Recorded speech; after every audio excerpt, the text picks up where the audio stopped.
ভালো বন্ধুরা, আজ আমি তোমাদের জন্য নিয়ে এসেছি পিঁপড়া বনাম ঘাস ফটারিং নামের একটা মজার গল্প। এই গল্প থেকে আমরা শিখব কঠোর পরিশ্রম আর প্রস্তুতির গুরুত্ব কতটা। একসময় গ্রীষ্মকালে একদল পিঁপড়া সারাক্ষে ব্যস্ত ছিল। সারাদিন তারা শীতের জন্য খাবার জোগাড় করছিল। অন্যদিকে একটা ঘাস ফটারিং শুধু গান গাইছিল, খেলাধুলা করছিল আর মজা করছিল। সে ভাবছিল, এত কাজ করে লাভটা কি? শীত তো আর অনেক দূরে। কিন্তু শীত এসে গেলে সব পাল্টে গেল। হাঁস ফটারিং এর খাবারের কোনো ঠিকানা ছিল না। ক্ষুধার জ্বালায় কাঁপতে কাঁপতে সে পিঁপড়ার কাছে ছুটে গেল।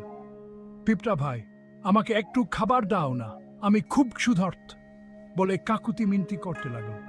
পিঁপড়া জিজ্ঞেস করল, তুমি গ্রীষ্মকালে কি করছিলে? ঘাস ফটারিং লজ্জা উত্তর দিল, আমি গান গাইতাম আর খেলাধুলা করতাম।